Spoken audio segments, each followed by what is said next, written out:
Hello to all FIFAC students. We are now at Week 6, Sessions 11 and 12, entitled The Foreign Policy Process in the Philippine Context. By now, you will have watched 2 short YouTube videos to introduce elements of the lecture of Week 6, which pertains to domestic factors that affect the foreign policy process as applied in the Philippine context.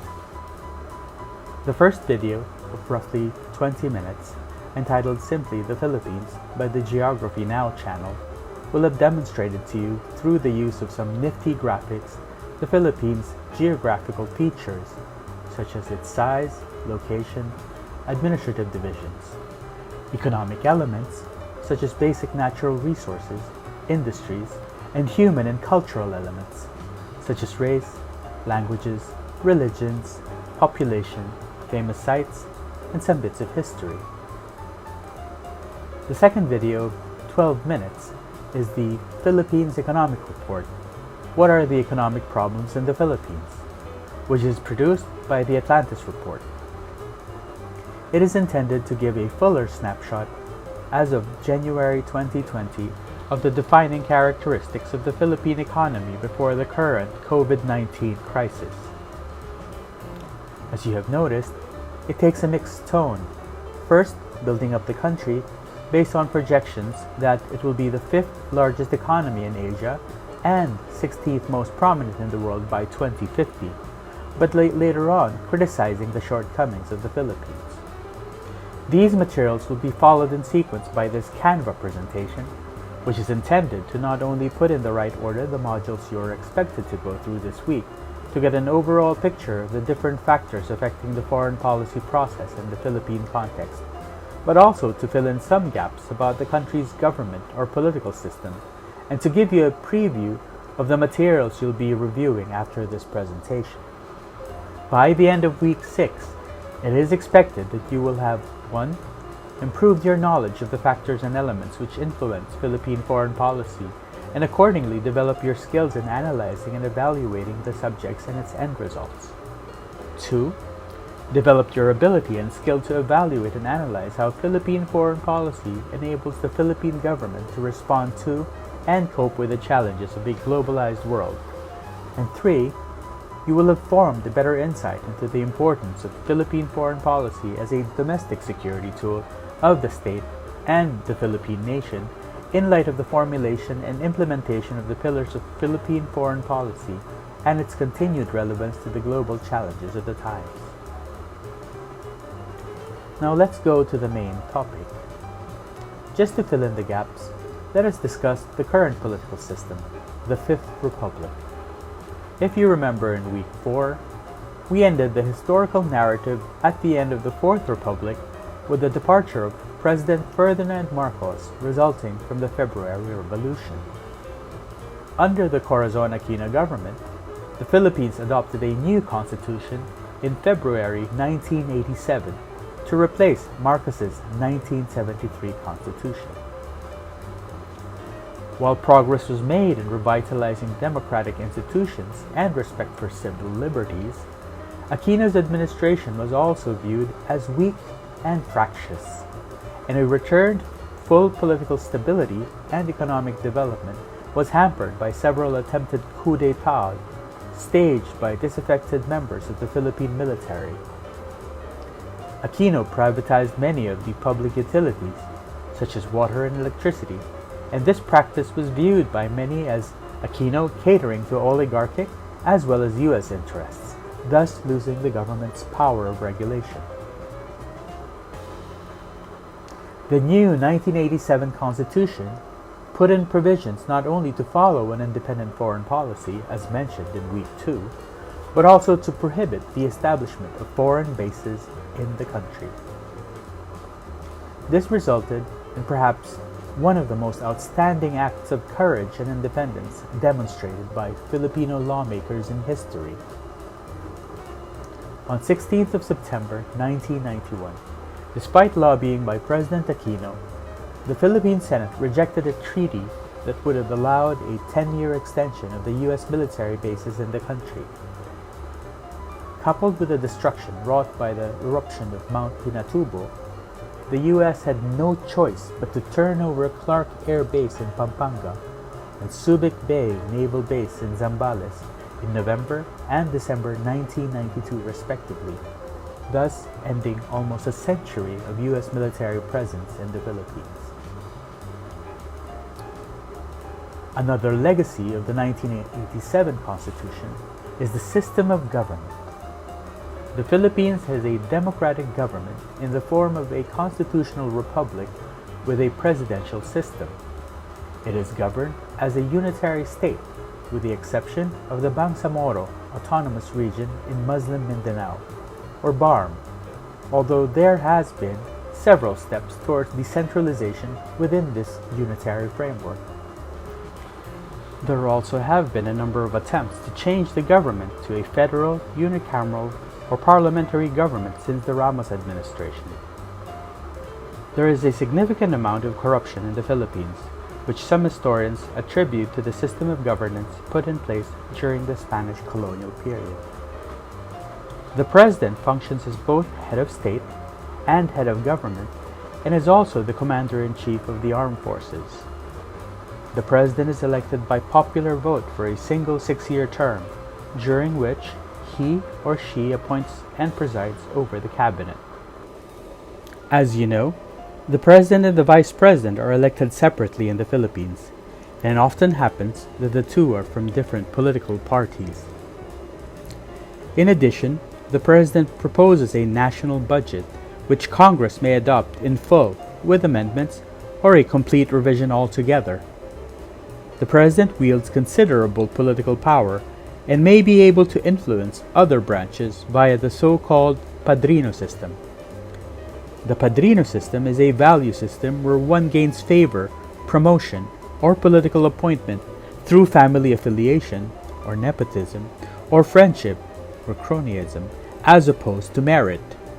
The padrino system in the Philippines has been the source of many controversies and corruption. While the 1987 Constitution has laid down so many ways the foundations against nepotism, cronyism, and oligarchical rule of the few, in reality, this is far from the case. The padrino system exists in the executive branch, where members of the cabinet, for example, are mostly from either Davao City or San Beda College, where President Duterte finished his law degree. It also exists in the legislative branch, which is dominated by members of political dynasties who try to get for themselves their piece of the budgetary pie. In the judiciary, we are familiar with the impeachment complaint against Chief Justice Renato Corona in 2010. Now let's go to the legislative branch. How is the legislature organized? The Philippine Congress is a bicameral legislature. The upper house, the Senate, is composed of 24 senators elected via direct national voting. Half of the Senate seats are contested every 3 years, and senators are limited to serving a maximum of 3 of these 6-year terms. The lower house is the House of Representatives, currently composed of 292 congressmen or congresswomen, with no more than 20% of this number elected via the party list system, and with the rest elected from legislative districts. The House of Representatives is headed by the Speaker. Representatives are elected every 3 years and are limited to 3 3-year terms. Each house has its inherent power. The Senate is given the power to vote on treaties through a process of ratification or on agreements through a process of concurrence after it is signed by the President. The House of Representatives, for its part, holds the power of the purse, as it is responsible for the introduction of funding measures. As for proposed legislation, each bill needs the consent of both houses to be submitted to the President for his signature. If the President vetoes the bill, Congress can override the veto with a 2/3 supermajority. If either house voted down on a bill or fails to act on it after an adjournment sine die, the bill is lost and would have to be proposed to the next Congress, with the process starting all over again.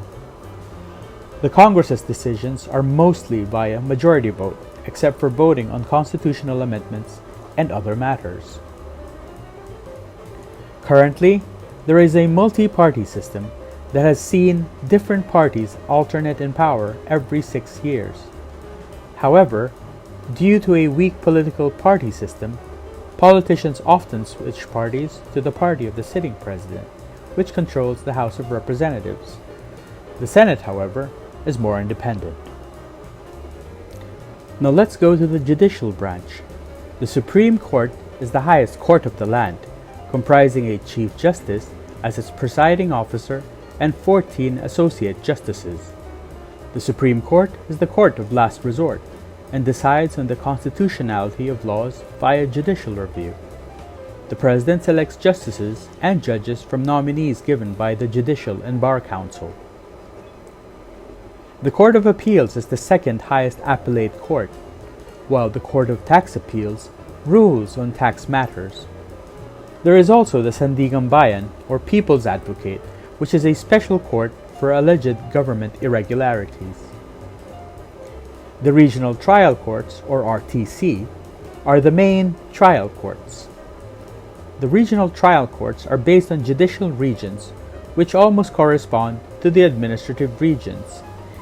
Each RTC has at least one branch in each province and handles most of the criminal and civil cases. Several branches of an RTC may be designated as family courts and environmental courts. Metropolitan trial courts, on the other hand, try lesser offenses. The Ombudsman investigates and prosecutes government officials on crimes committed while dispensing powers given by the government. The Solicitor General represents the government in legal cases. Now, following this presentation, you will be given additional materials on the economic elements. The first of these is a 14-page article entitled Persistent Poverty and Elite-Dominated Policymaking by David Timberman about the endemic problems that affect policymaking in the Philippines. This will be followed by a video interview of World Bank senior economist Chien Rong of roughly 14 minutes by the ANC 24/7 that gives a forecast about how the Philippine economy will be affected by the COVID-19 pandemic. Finally, you have 2 YouTube videos focusing on the maritime nature of the Philippines. As an introduction, you'll be first asked to view a 12-minute video, How Do Countries See Borders Work, by the General Knowledge channel, which would allow you to get a better understanding of maritime borders, how they exist and how they are defined, all in preparation for the 84-minute lecture on Defending Philippine Sovereign Rights in the West Philippine Sea by Justice Antonio Carpio. This is a must-watch video for our students to get the most accurate and fullest picture about the importance of the South China Sea and the sovereign rights of the Philippines in the West Philippine Sea, that is, the eastern parts of the South China Sea, which are included in the Philippines' exclusive economic zone in accordance with the 1982 UN Convention on the Law of the Sea. I hope you enjoy the rest of the modules. Thank you very much for watching.